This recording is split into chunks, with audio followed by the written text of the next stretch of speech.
Hello student, good morning. आज आपको बताएंगे क्वाड्रेटिक इक्वेशन के सारे कॉन्सेप्ट। क्वाड्रेटिक इक्वेशन कैसे हम पहचानते हैं, क्वाड्रेटिक इक्वेशन का आइडेंटिफिकेशन क्या, क्योंकि बोर्ड एग्जाम में 1 या 2 नंबर के आपके मार्क्स ऐसे आएंगे, ऐसे क्वेश्चन दिया जाएगा कि आपको पहचानना होगा कि क्वाड्रेटिक है कि नहीं है। जबकि क्वाड्रेटिक की पहचान जो बताई जाती है एक्चुअल डेफिनेशन, वो आप देखोगे तो एक्चुअल क्वेश्चन से थोड़ा सा डिफरेंट रहेगा। ठीक है, तो आपको हम बताएंगे कि कैसे मतलब आपको क्वाड्रेटिक क्वेश्चन को पहचानना है और तुरंत आपको बताना कि हाँ क्वाड्रेटिक है कि नहीं है। सीधा पूछेगा this is the quadratic question और नॉट, आपके 1 मार्क्स के होंगे।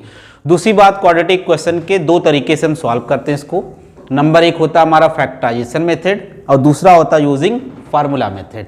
फैक्टराइजेशन के तरीके से हम किसी भी नंबर्स को हम ब्रेक करेंगे, ब्रेक करने के बाद में देन सॉल्व करेंगे। यूजिंग फार्मूला का मतलब ये आप जनरल इक्वेशन लिखोगे, जनरल इक्वेशन लिखने के बाद में उस जो क्वेश्चन में इक्वेशन है उससे हम कंपेयर करेंगे, देन हम ABC डिफाइन करके और फॉर्मूला इंप्लीमेंट कर देंगे। उसके बाद में आपका तीसरी जो प्रॉब्लम्स होती है कि लैंग्वेज बेस के क्वेश्चन कैसे सॉल्व करें। कोई भी क्वेश्चन लिखा होता तो क्वाड्रेटिक के फॉर्म में कन्वर्ट हो जाता है और कन्वर्ट होने के बाद में वहां से आपको x और x की वैल्यू लेनी होती है। ठीक है, तो आप पूरा वीडियो जरूर देखिएगा।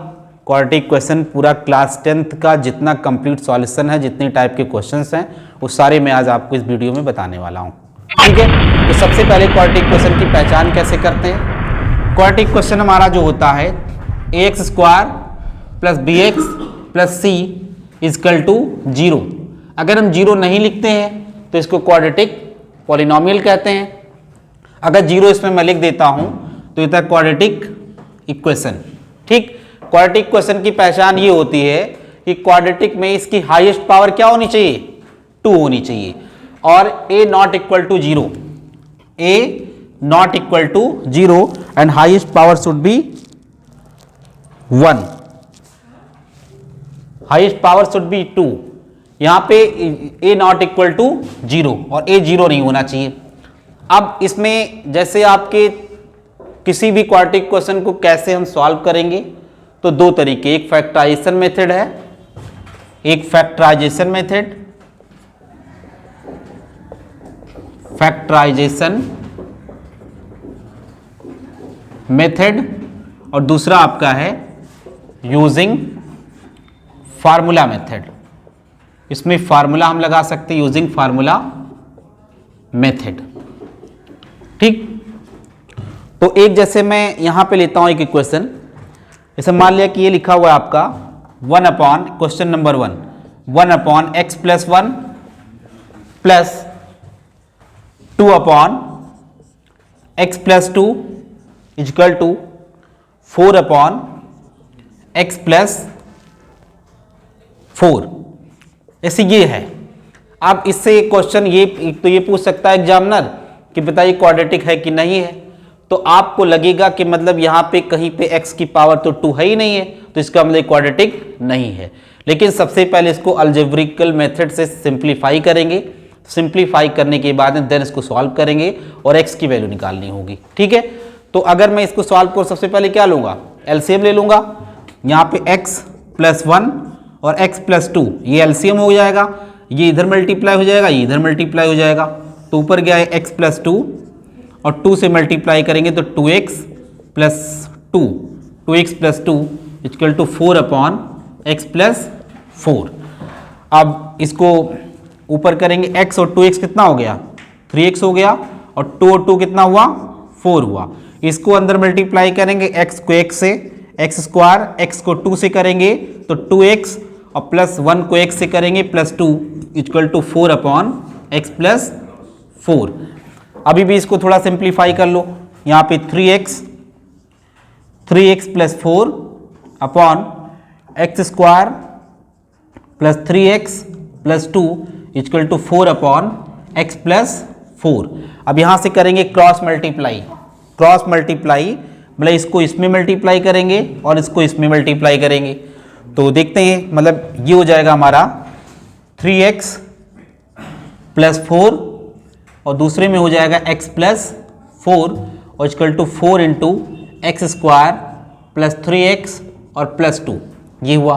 अब इसको इधर ले आएंगे, देखिए 3x प्लस 4, इधर मल्टीप्लाई करेंगे 3x प्लस 4 और x प्लस 4, उसके बाद में equal to 4x square plus 3x plus 2।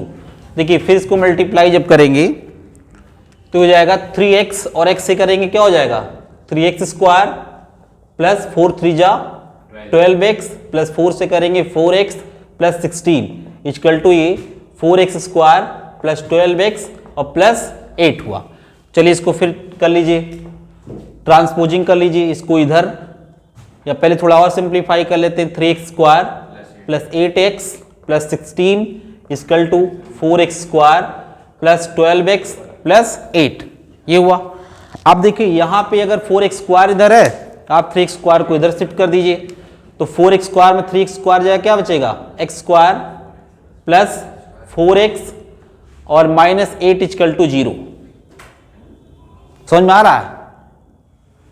x square plus 4x minus 8 equal, आपने उधर नहीं अभी वो एक मिनट यहाँ पे देखिए 3x plus 4 3x square plus 12 एक मिनट सॉरी इसमें ध्यान देंगे 3x square plus 12x plus 4 लेंगे तो 4x plus 16 equal to 4x square plus 12x और प्लस 8, तो 12x इधर भी है 12x इधर भी, इधर कट जाएगा, इसको इधर ले आई तो 4x स्क्वायर में 3x स्क्वायर जाएगा, क्या बचेगा x स्क्वायर और माइनस 4x और माइनस 8 प्लस 4। अच्छा इक्वल टू 0। अब इसके फैक्टर बन रहे हैं। अब ध्यान दीजिए यहाँ पे, अब ये जो है आपने इस क्वेश्चन को देखा, किसमें फैक्टर बनना है बताइए, ध्यान समझो बताइए। अब यहाँ पे क्वाड्रेटिक तो है, लेकिन इसको हमने आपको बताया था किसी भी क्वाड्रेटिक क्वेश्चन को दो तरीके से सॉल्व करते हैं, factorisation method using formula method. तो फैक्टराइजेशन का मतलब ये है कि आप बताइए कोई ऐसा नंबर है जिसका मल्टीप्लाई करो तो 8 आ जाए और प्लस माइनस करने पे 4 आ जाए, नहीं है ना।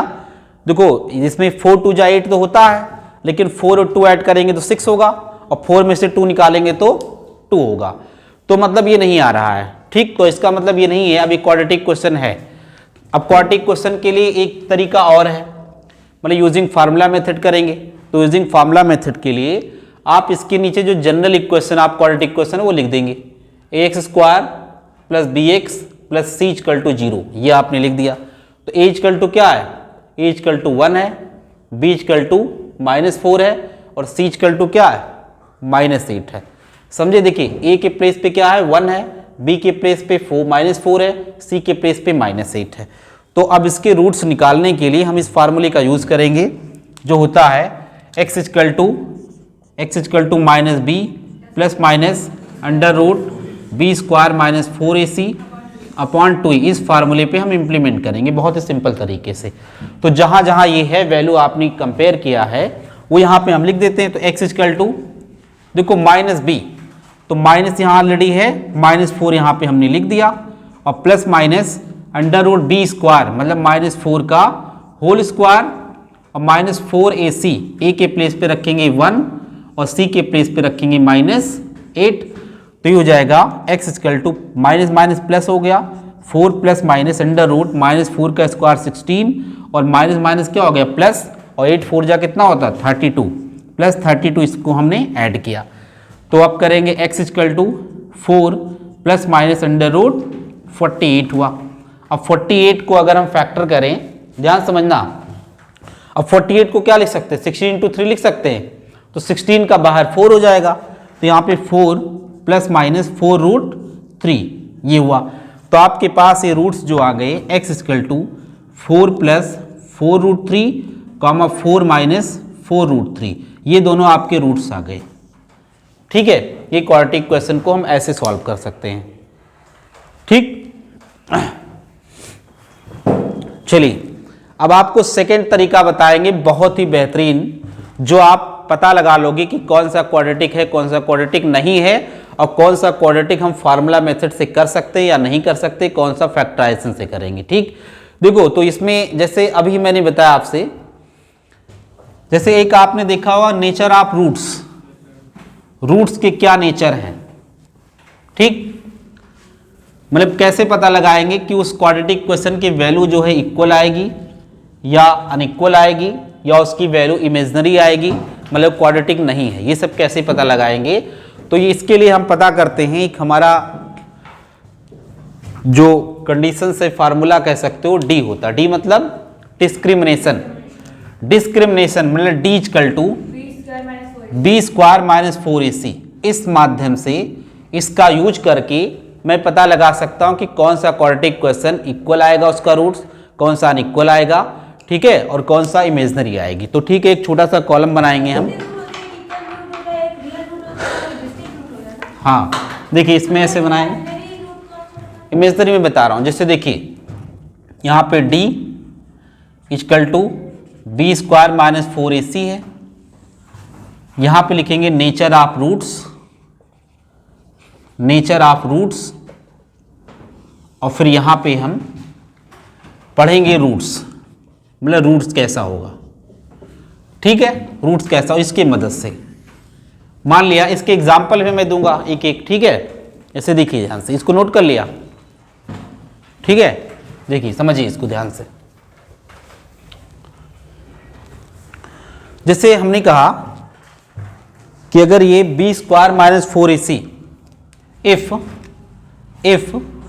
B square minus 4ac equal to अगर जीरो हो रहा है, मतलब आपने बी स्क्वायर माइनस 4ac अगर जीरो आ गया, तो ये नेचर ऑफ रूट्स क्या होगा, ये रियल होगा, रियल होगा, और रूट्स क्या होंगे इसके, इक्वल होंगे। समझ में आ रहा कि नहीं? आपने जब इस इक्वेशन से अगर निकाला कि B square minus 4ac equal to zero है, तो इसके रूट्स क्या होंगे, रियल होंगे और इक्वल होंगे। जैसे मान लिया कि एक मैं एग्जांपल देता हूं आपको, जैसे ये है, ये आपने लिखा X square minus 6x plus 9 equal to zero है। अब इसके जो आंसर आएंगे, जो दो आंसर निकल के आएंगे, वो कैसा होगा, इक्वल होगा, अनइक्वल होगा, क्या होगा, रियल होगा। देखो रियल से मतलब ये है कि आपका कोई भी आंसर इमेजिनरी में नहीं आना चाहिए। इमेजिनरी का मतलब ये होता है, आप जब 11th में अगर मैथमेटिक्स पढ़ते तो वहाँ पे इमेजिनरी का मतलब ये है कि रूट के अंदर, मतलब दुनिया में जो भी नंबर हम पढ़ते हैं सारे रियल ही हैं, बस इमेजिनरी नंबर वही है जो मतलब क्या है कि रूट के अंदर नेगेटिव आ जाए। जैसे रूट के अंदर नेगेटिव आने का मतलब ये है कि अगर मैं कह दूं -4, तो -4 का सॉल्यूशन नहीं है, ठीक है, इसको मतलब आयोटा से रिप्रेजेंट करते हैं, माइनस ये 2 आयोटा आएगा, लेकिन आयोटा आपको पता नहीं है, ठीक है। तो मतलब क्या है कि ये जो है ये ऐसे नंबर इमेजिनरी होते हैं, इसको हम सॉल्व नहीं कर सकते हैं, इसके अंदर निकाल नहीं सकता हूँ कि -2 नहीं आएगा, क्योंकि बाहर से तो पेयर निकलता है ना, -2 निकालोगे तो अंदर माइनस, जैसे ये करो, ये क्या है, -2 इंटू +2 हो गया ना, अभी कहाँ बाहर निकलेगा, ठीक। अगर ये डबल माइनस कर दो तो ये +4 हो जाएगा, ठीक है। तो रूट में कोई भी नंबर हो वो बाहर नहीं निकलता, उसी को कहते हैं इमेजिनरी, काल्पनिक संख्या। ऐसे कोई चीज़ कल्पना करो, बच्चे क्लास 10th में, 11th में, 12th में कल्पना बहुत करते हैं कि मतलब मैं आसमान में उड़ूंगा, अंतरिक्ष में जाऊंगा, ठीक, उनका सपना यही सब होता है कि मतलब हम वहाँ करेंगे। तो ठीक है, सपना 10th तक नहीं रखना चाहिए, सपने अपने रखो कि जब तक सपने पूरे ना हो जाएं तब तक हालात से आप लड़ते रहो। ये नहीं कि आपने 10th में सपना देखा कि मतलब मैं IAS बनूंगा, फिर 10th में सोचे कि पढ़ाई तो किया नहीं हुआ, अब IAS नहीं बन सकता हूँ, चलो ठीक है अब कोई छोटी नौकरी पा जाऊँ, आर्मी ऑफिसर बन जाओ ND क्रॉस करके, फिर पता चले कि वहाँ 12th नहीं हुआ तो कहो अग्निवीर में हो जाऊँ, ठीक, फिर नहीं हुआ आपका, कहे कि उस लायक भी नहीं हूँ, पता चला चपरासी का फॉर्म भर दूँ। तो ऐसे नहीं होना चाहिए, ड्रीम आपके हमेशा ऊपर रहना चाहिए, उसके लिए मेहनत करो, कड़ी मेहनत करो। जितनी मेहनत करोगे, अगर बड़ा आपने ड्रीम देखा है तो बड़ा अगर नहीं पूरा हुआ तो इतना सपना तुम्हारा बड़ा पूरा हो जाएगा कि लोग सपने में भी उस सपने के बारे में सोचते होंगे, ठीक है। तो देखिए यहाँ पे अब देखो, ये हमने एक लिया x square minus 6x plus 9, तो इसको कैसे सॉल्व करेंगे, फैक्टराइजेशन मेथड से दो ऐसे रूट्स लो जिसका फैक्टर करो तो 9 आ जाए और ऐड करने पे 6, तो 3 इंटू 3, तो देखो X square minus 3x plus 9 equal to 0। तो देखो ये यहाँ से 4 हो गया, दो दो पार्ट में डिवाइड कर दिया। x यहाँ पे कॉमन लिया तो x माइनस 3 कॉमन लिया तो x माइनस 3 इक्वल टू 0। तो x माइनस 3 और x माइनस 3 ये हो गया इक्वल टू 0। तो इसमें देखिए x माइनस 3 जब करेंगे तो x की दोनों वैल्यू आ गई 3,3। देखिए इक्वल आ गया कि नहीं, इक्वल है। अच्छा, आप ये सॉल्व करके तब पता लगाया हो ना कि इक्वल है।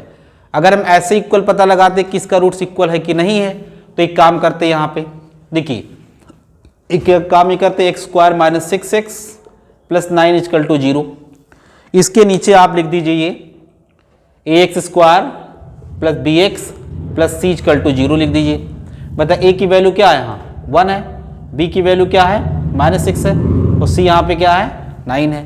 अब उस फार्मूले में रख दो वहाँ पे b स्क्वायर माइनस 4ac, तो b स्क्वायर माइनस 4ac पे रख दो। तो बताइए b क्या है -6 है, तो -6 का स्क्वायर -4 इंटू a कितना है 1 है, और c कितना है 9 है। तो -6 का स्क्वायर क्या है 36, और बाई 9 4 जा 36, आंसर क्या आ गया 0। तो मतलब यहाँ पे b स्क्वायर माइनस 4ac का जो आंसर आया कितना आया 0 आया। इसका मतलब अगर ये ऐसा आ जाए समझिए उसका रूट्स क्या होगा रियल और इक्वल होगा। समझ में आया कि नहीं। नेचर का मतलब होता है कि नेचर, किसी के बारे में नेचर पता लगाना। कोई लड़का कितना भी पढ़ता हो, कितना भी इंटेलिजेंट हो, लेकिन उसका कुछ ना कुछ नेचर यूनिक रहता है। कोई पूछने लोगों कि सुबिट पढ़ने में अच्छा है तो क्या बोलोगी, बताओ तुम बोलो क्या बोलोगी। अगर मैं पूछूं कि सुबिट पढ़ने में अच्छा है तो इनके नेचर के बारे में क्या बताओगी। नहीं, और भी इसकी ओवरऑल पर्सनालिटी के बारे में। अच्छा तो बहुत लोग अच्छा काम करते हैं, नहीं जैसे कोई और इसके बारे में, इसका नेचर कैसा है, लाइफ स्टैंडर्ड। देखो तो तुम कहो, तुम यही बोलोगे कि मतलब हाँ अच्छा है, लेकिन सर जो है इतनी हंसी मजाक करता है, इस टाइप का नहीं करना चाहिए। कुछ चीज़ें मतलब है कि काफ़ी ज़्यादा कर देता है, ऐसे कहने का मतलब कभी किसी के ऊपर इंक फेंक देता है, कभी कुछ ऐसी ऐसी गलती कर देते हैं बीच में। जैसे अभी तुम सो रही थी तो इसने कहा कि बेंच में रख दूँ, लाओ सो ले। अच्छा ठीक, हाँ तुमने कहा था तुमने रखा नहीं था। चलिए कोई बात नहीं। ये अंगूठी क्यों पहने हो, तुम्हारी एंगेजमेंट हो गई क्या। नहीं अंगूठी तुम पहने हो 10th क्लास में अंगूठी, बोलिए वो देखो जबरदस्त पर्सनालिटी, जैसे लग रहा है कि कोई ऑफिसर। चलिए कोई बात नहीं है। क्या